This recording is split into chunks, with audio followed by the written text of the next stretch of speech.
Hi friends, it's Gwen. Welcome back to my channel. It is rainy and chilly outside today and it just feels like the perfect fall day. So I thought, it's Friday, I have some time this weekend, I don't have any major plans. Let's do a reading vlog. This reading vlog, I'm not sure exactly what I will be reading. I started maybe an hour ago. I started reading The Chrysalis by Brendan Deenan and I made it to the 50-page mark. The prologue, oh, so good. However, I jumped into month one and I'm not as entertained. I think I know where it's going though, so maybe it will get better as the story progresses, but it definitely had a slow start after that very exciting prologue. Two other books that are kind of on my radar for this weekend is What Lies Between Us by John Mars. I have heard that this is a very polarizing book because some people have absolutely loved it, some people have absolutely hated it, and I think both of those are valid. I'm just wondering like what I'll think, you know, like I want to know all of the things. So yeah, this has been on my October TBR. And also Marlena by Julie Bunton. I don't know, something's just calling me to this story. It's a story about friendship, and one of the girls in the friendship is a little bit wild. I don't know, there's just something calling me to this story right now, and I really want to know how I feel about this. Plus I have another John Mars book on my TBR, so I'm kind of trying to get through the John Mars. And then this one, I did some reading in the dark, and yeah, I just want to know, you know, is this really as good as it started off?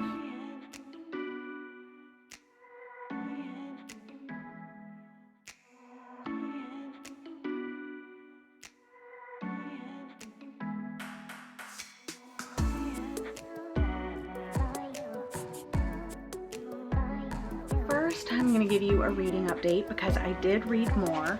I made it to page 92, so almost the 100-page mark.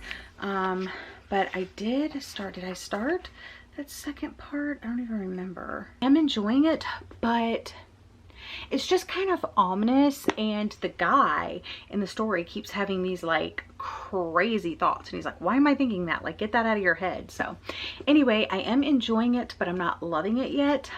We'll see where the story goes.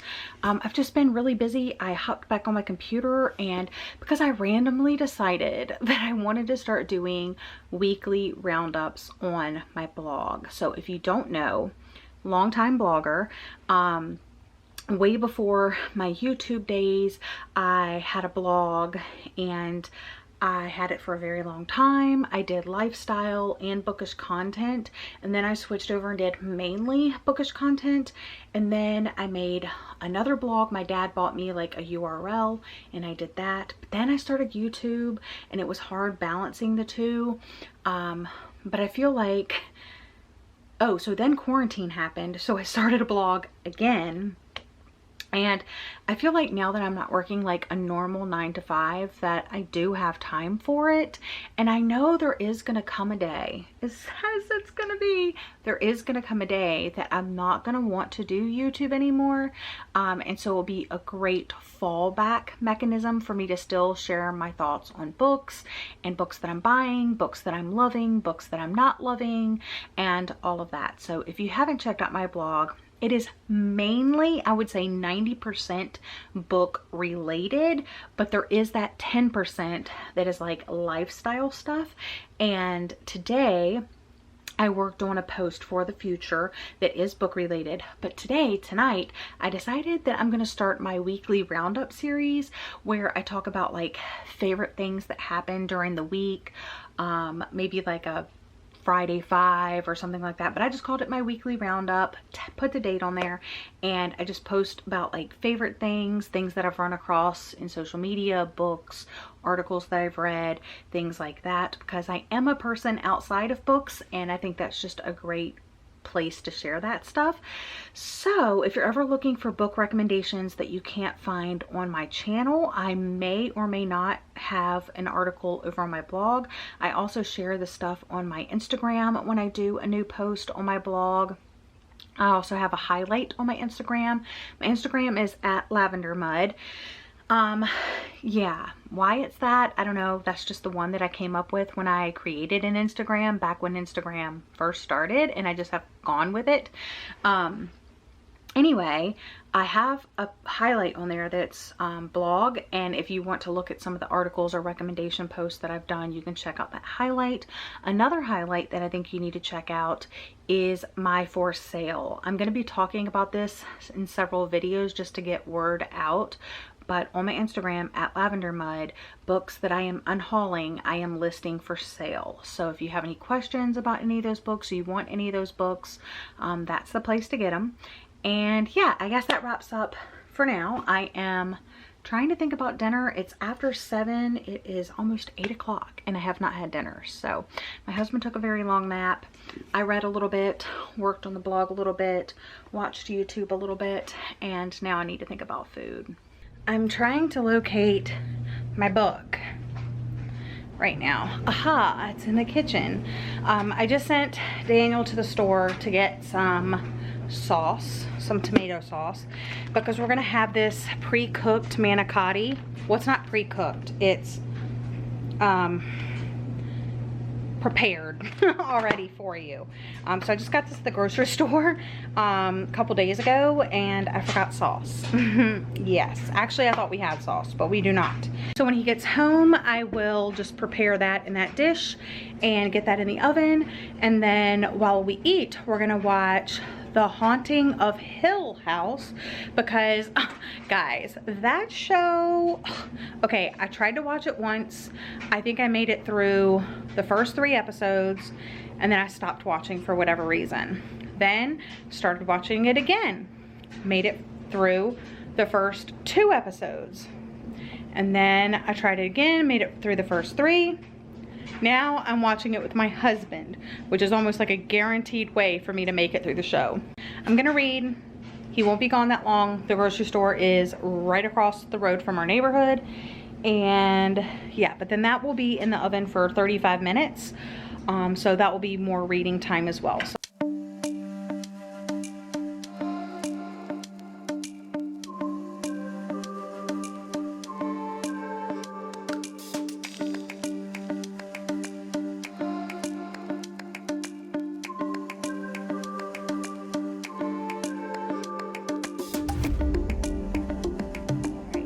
I had to change shirts, long story, but basically I went to go sit over there and play Animal Crossing, and I had left my cup or my glass with Tang in it. Which glass was it? It was this glass with Tang in it. You can still kind of see some in there, and ants were everywhere. So I did our Windex trick and sprayed Windex all over them. Got them all, the ones that were in the Tang. There was probably a whole colony of ants in my drink. So he gave me the little trap, the ant trap with poison in it. And now here we are. I got like stuff on me, like the poison, because you have to like pop this gel thing, and the gel like squirted out and hit my shirt, and I was like, it's on my hand, it's on my shirt. So we're changed, we're clean. Let's try this tea.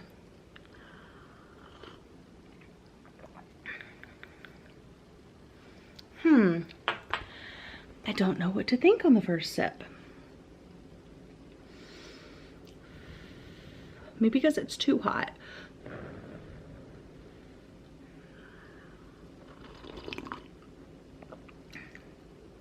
It's good. I like it. Not my favorite. My favorite still is the Magic Potion, which if you haven't seen, I'm doing a weekly roundup on my blog, and I actually talked about Magic Potion on there. It's really, really good. It comes out this like bluish color, and you add a squeeze of lemon to it, and the acidity of the lemon changes the color of the tea, and it is so cool and so delicious, and it's my favorite of the Halloween edition teas.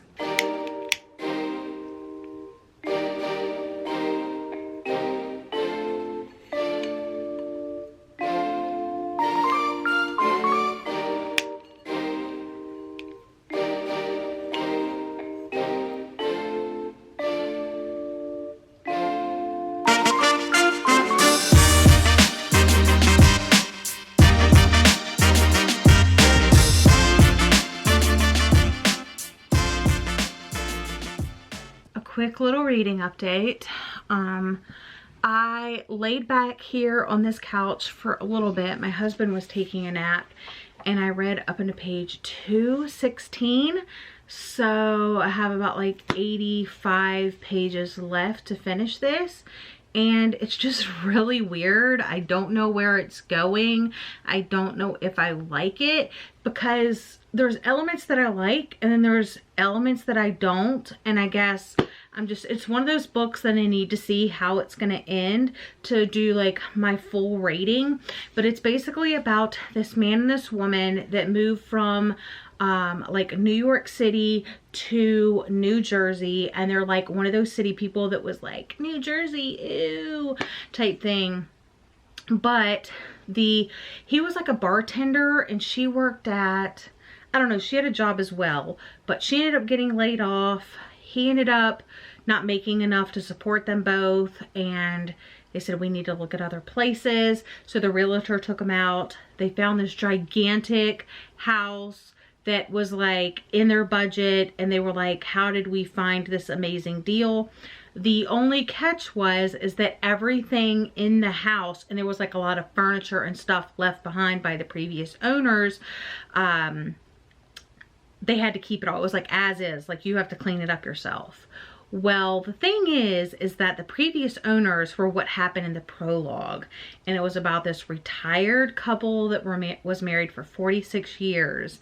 And the wife ended up killing the husband brutally in the kitchen, protecting something in the basement. The couple that's in the book goes to look at the house. The man finds this chrysalis hidden behind a refrigerator in the basement.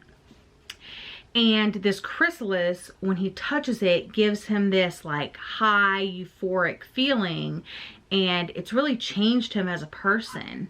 And it's just about their marriage as they move to this new house. I'm sorry, my dog is like, there's like a family taking a walk along this path in our backyard, or outside of our backyard, but you know what I'm saying. And that happens 100 times a day. The only time it doesn't happen 100 times a day is during winter. We're almost there. She's apparently done now. Anyway, so it changes him. They end up getting pregnant. He ends up having to have this corporate job. She ends up doing something different. And it's good things have become of it and bad things have become of it. So I'm here with my final update on The Chrysalis by Brendan Deenan. It's Sunday morning. I just woke up not that long ago. It was one of those nights that I didn't sleep well. I was up from like 3 to 6, and then I finally was able to go back to bed. So, and it is 9:30 now, 9:26 if you want to be exact. Okay, so here I am with my final update of The Chrysalis. Finished it last night before bed. I was so tired last night, so I'm glad I was able to finish it. And I read this physically with my eyes, no audiobook. So I think that made it a little bit more creepy, and I definitely think that it has creepy vibes. I think a lot of people will be terrified or scared reading this. I personally wasn't, but I did think the story was interesting. The Chrysalis, especially at the end, was really dumb.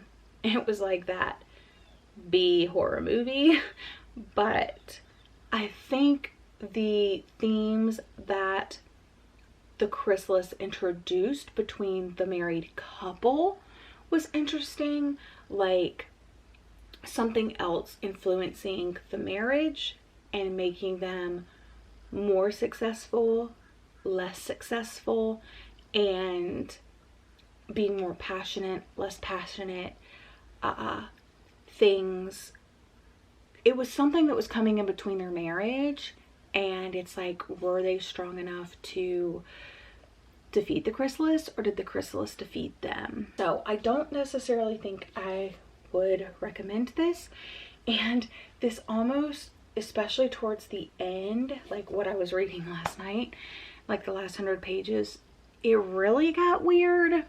So if you like weird books like Bunny, I think you would love this book. However, everybody in the universe knows I rated Bunny by Mona Awad 1 star. However, I think I'm gonna rate this, I don't know, 2 stars, 3 stars.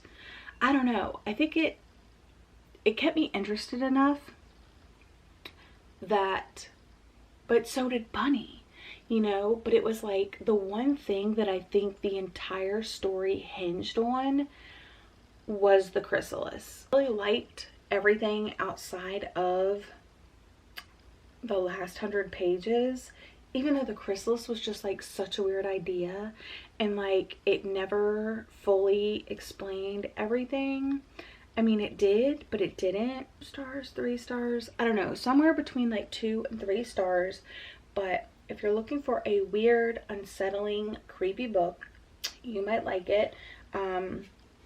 I'm still new to the horror genre, and yeah. Thank you so much for watching. I hope you're having a lovely day or night, and I'll see you guys again in another video very soon.